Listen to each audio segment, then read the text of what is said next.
और रिजल्ट अब लग रहा है लोगों को कि लगता है लटक जाएगा। लेकिन मैं दावे के साथ कह रहा हूँ कि ऐसी बात नहीं है, रिजल्ट में थोड़ा विलम्ब जरूर होगा। थोड़ा जैसे में हो सकता है 2 महीना 3 था। तो आउटसोर्सिंग एजेंसी के माध्यम से +2 में साइंस के टीचर, इंग्लिश के टीचर बहाल क्यों किए जाते हैं? तो इसका मतलब है कि सरकार इसको अभी 2-4 हो सकता है फरवरी मार्च तक इसको टालना चाह रही हो। एक खबर ये भी आया था कि के पाठक जी की तरफ से कहा गया था कि हमारे साथ स्नातक शिक्षक संघ के अध्यक्ष जी मौजूद है, पिंटू जी हैं। इनसे हम जानने का प्रयास करेंगे जो SLP सुप्रीम कोर्ट में जाकर दायर किया गया है, जिसमें कहा जा रहा है कि कुछ लोग कह रहे हैं कि ये नियोजित शिक्षकों को राज्यकर्मी का दर्जा न मिले, इसके लिए के पाठक जी की तरफ से जो सेक्रेटरी है, एडिशनल चीफ सेक्रेटरी SES है, शिक्षा विभाग के हैं, उनके द्वारा जाया गया है। तो कुछ लोग कह रहे हैं कि ये BEd को शामिल कराने को लेकर जाया गया है, जो अभी BPSC TRE का एग्ज़ाम में हुआ है उसके लेकर। विशेष ध्यान भी रखते हैं, नेता हैं और तमाम दिन भर तो भैया सचिवालय में ही रहते, अभी भी सचिवालय में ही मौजूद थे। तो सबसे पहले तो सर बहुत बहुत स्वागत है। इसलिए आपके चैनल के माध्यम से बिहार के तमाम नियोजित शिक्षकों और बेरोजगार नवयुवकों को भी हमारे तरफ से हार्दिक बधाई एवं शुभकामनाएं। और मैं बता रहा हूं कि के पाठक जी जो भी कार्य कर रहे हैं अभी बिहार में शिक्षा सुधार के संदर्भ में, वो कार्य बहुत ही सराहनीय है। मैं उनके कार्यों का स्वागत करता हूं। और सबसे बड़ी बात यह है कि अभी बिहार में नियोजित शिक्षकों को राज्यकर्मी बनाना है, इसके लिए सरकार तैयार है और सारी प्रक्रियाएं भी लगभग पूरी हो चुकी है। और बहुत जल्द मैं 2 अक्टूबर नहीं, बिल्कुल नहीं, मैं 2 अक्टूबर या 5 अक्टूबर या 10 अक्टूबर या निर्धारित तिथि तो नहीं बताऊंगा, लेकिन इतना जरूर दावे के साथ मैं ये कह सकता हूं कि बिहार के तमाम नियोजित शिक्षकों को बिना शर्त राज्यकर्मी का दर्जा प्राप्त होने जा रहा है। एक बहुत अच्छी सूचना है। और सुप्रीम कोर्ट जब के पाठक जी गए थे, कई न्यूज़ चैनलों में वहाँ तो चल रहा है कि नियोजित शिक्षकों के खिलाफ गए हैं। बिल्कुल ऐसा प्रसारित किया गया था। लेकिन हमने उस दिन भी खंडन किया था कि बिहार के नियोजित शिक्षकों को किसी भी तरह से दिग्भ्रमित होने की आवश्यकता नहीं है। माननीय के पाठक जी सुप्रीम कोर्ट जरूर गए थे, ये 25 तारीख को ही गए हुए थे, और वह संदर्भ अलग था। वह जो है, जो नई बहाली चल रही है खास करके प्राथमिक शिक्षा में, जिसमें सुप्रीम कोर्ट में एक डिसीजन में आया था कि 1 to 5 में BEd वालों को बाहर कर दिया गया था। तो उसके संदर्भ में चूंकि बिहार में BEd वाले लोगों की संख्या ज़्यादा है, तो ज़्यादा संख्या है और बिहार में BEd कॉलेज ज़्यादा हैं, स्वाभाविक है यहाँ BEd करने वाले अभ्यर्थी भी बहुत ज़्यादा हैं। तो DLED की पढ़ाई बहुत कम जगह होती है। तो उसको उन्होंने सोचा कि चूँकि हाई कोर्ट में एक याचिका लोग दायर किया था, उसके खिलाफ में उन्होंने SLP वहाँ सुप्रीम कोर्ट में दायर करके कि मैक्सिमम जितना BEd के लोग हैं उनको भी 1 से 5 में शामिल किया जाए, इस संदर्भ में वे गए हुए थे। तो ये स्वागत जो कदम है, इसमें कोई परेशानी नहीं होनी चाहिए, सबको मौका मिले। बिहार के तमाम और सर न्यूज़ चैनल पे चल रहा है कि कुछ लोग कह रहे हैं कि BEd को शामिल कराने को लेकर, आपने अभी बताया कि BEd को शामिल कराने के लेकर गए, तो कुछ लोग कह रहे हैं कि नियोजित शिक्षकों को राज्यकर्मी का दर्जा ना मिले, इसलिए बिहार एजुकेशन डिपार्टमेंट के खिलाफ गए, सॉरी बिहार सरकार के खिलाफ गए। तो क्या ये आप क्या कहना चाह रहे हैं? नहीं, पूरी तरह ये गलत बात है। वो नियोजित शिक्षकों के खिलाफ कभी न सोचे हैं न गएंगे। नियोजित शिक्षकों को राज्यकर्मी देने के वो पक्ष में है।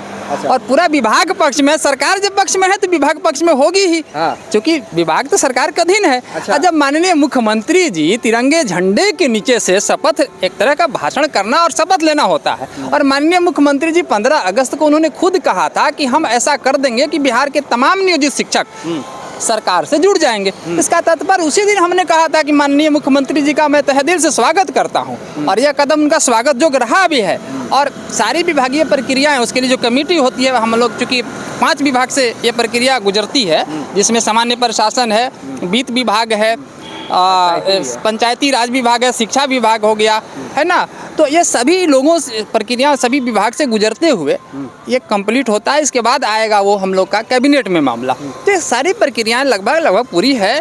और मैं ये कब तक मिल रही है, मैं ये जानना चाहूँ। ये चुनाव से जरूर इंतजार कर रहे हैं। आप नेता है, आपके बातों को लोग सुन भी रहे, पूरा बिहार अभी सुन रहा है। हम लोग अपने लाभ के लिए कहें कि आज ही मिल जाए तो, और आज ही हम लोग दिवाली, जो सच्चाई है वही बताइए। लेकिन सत्य बात यह है कि सरकार भी चाहती है कि हम अगर कुछ कर देने जा रहे हैं तो उसका लाभ हमको भी मिले। तो सरकार भी उचित समय का इंतजार कर रही है। मुझे पूर्ण विश्वास है कि माननीय मुख्यमंत्री जी बिहार के तमाम शिक्षक हितार्थ निर्णय लेंगे, बहुत जल्द लेंगे, ये दावे के साथ हम इस साल में भी उम्मीद रखा जाए। साल नहीं, एक आध इसी महीना में भी हो सकता है। अच्छा, इसी महीने में भी हो सकता है। अच्छा, ये महीना में अब समय कहाँ, महीना खत्म हो गया। नहीं, ये महीना का मतलब होता है अब ये कल से अक्टूबर आएगा, अच्छा, तो अक्टूबर में भी हो सकता है। अक्टूबर में भी हो सकता है ये। अच्छा, ये बीपीएससी टीआरई को लेकर बताइए कि जो के पाठक जी गए हैं, क्या इससे लग रहा है कि बहाली अब अटकते हुए आपको नजर नहीं आ रही है? देखिए, बहाली तो अटकेगी नहीं, लेकिन ये जरूर है कि समय जो है वो बढ़ जाएगा। और यहाँ अभ्यर्थी जो है कई वर्षों से 19 से ही लोग संघर्ष करते आ रहा है, और वैसे बेरोजगार युवक जो 19 से संघर्ष करता आ रहा है, उसके सामने तो परेशानी है कि कितना हम इंतजार करें। और अब एक तरफ जब बिहार लोक सेवा आयोग के चेयरमैन अतुल प्रसाद जी की तरफ से एक निर्णय आया था कि हम इस डेट को रिजल्ट प्रकाशित करेंगे, उनका तो डेट भी निर्धारित था। डेट निर्धारित हुआ था शिक्षकों के जो, हाँ, जिसके बाद जो है लोगों के अंदर खुशी की आ गई थी कि हाँ, लगता है कि अब बहुत जल्द हम लोग शिक्षक बन जाएंगे।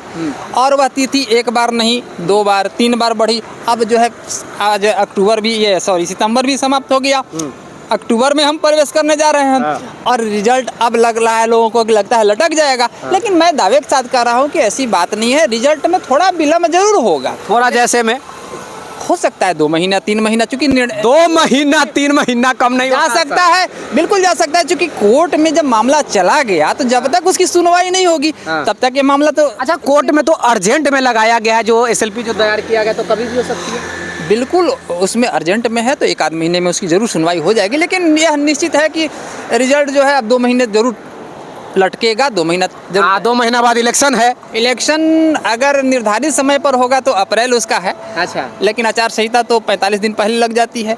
फिर? तो हर हाल में फरवरी तक इनका नियुक्ति जो है वो देना ही बांटना पड़ेगा। और नियुक्ति पत्र बांटने में हमें जहाँ तक अपना ओपिनियन बता रहे हैं कि इस वित्तीय वर्ष में इन शिक्षकों के लिए सरकार के द्वारा कोई वित्तीय प्रबंध नहीं किया गया है। तो एक समस्या यह भी आएगी। अभी सोचिए ना, 369 प्रधानाध्यापक जो +2 और हाई स्कूल में जो बिहार लोक सेवा आयोग के द्वारा हुआ था, इतना ही मात्र चयन हुआ, इतने ही लोग योगदान किया। 9 महीना गुजर गया, अभी तक उन लोगों को वेतन से वंचित है। फरवरी का योगदान है और अभी तक उनको वेतन नहीं मिला। और अगर ये 1,78,000 अपॉइंटमेंट होगा, इनके लिए वित्तीय प्रबंध तो कोई किया ही नहीं गया है। तो इस वित्तीय वर्ष में अगर सरकार अपॉइंटमेंट भी करेगी तो एक प्रॉब्लम तो ये भी क्रिएट होगा। नंबर 2, अगर बहाली ही करना रहता तो आउटसोर्सिंग एजेंसी के माध्यम से +2 में साइंस के टीचर, इंग्लिश के टीचर बहाल क्यों किए जाते? तो इसका मतलब है कि सरकार इसको अभी 2-4 हो सकता है फरवरी मार्च तक इसको टालना चाह रही हो। एक खबर ये भी आया था कि के पाठक जी की तरफ से कहा गया था कि हम गेस्ट टीचर भी रखेंगे। ये क्यों ना बता गई? बिल्कुल गेस्ट टीचर तो कार्य कर भी रहे हैं।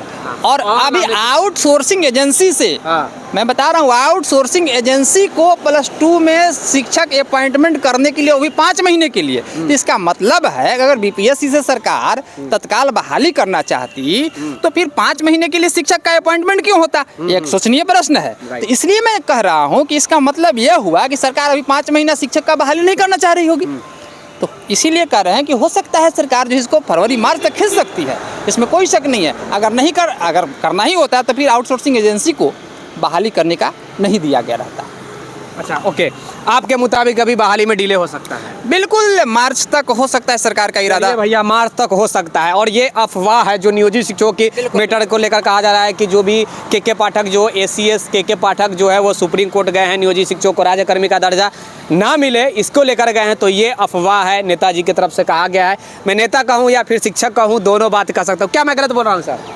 देखिए, मैं कोई नेता नहीं हूँ, मैं एक शिक्षक हूँ और शिक्षक हितार्थ में कार्य करता हूँ। और शिक्षा और शिक्षक मेरा दोनों उद्देश्य है। शिक्षा में सुधार हो, हमें बहुत खुशी हुई। आज सुबह अखबार पढ़ रहे थे, बिहार के शिक्षकों की बच्चों में लर्निंग की स्थिति जो है काफ़ी बढ़ी हुई है। मुझे देश में बुक पढ़ने के मामले में हमारा बिहार नंबर 1 पे चला गया। बिहार की जब भी शिक्षा व्यवस्था में सुधार का कोई भी खबर अगर हमें पढ़ने को सुनने को मिलती है तो उस वक्त हम बहुत प्रसन्न होते हैं और वही कार्य हम लोग करते भी हैं। ये हमसे जुड़ा हुआ मामला है। हम शिक्षक हैं तो हमारा काम ही है बच्चों को पढ़ाना, और बच्चे अगर पढ़ेंगे राज्य विकास करेगा। तो इससे सबसे बड़ी खुशी हमारी, हम तमाम बिहार के शिक्षकों की होगी और इसी उद्देश्य पर हम लोग काम भी कर रहे हैं।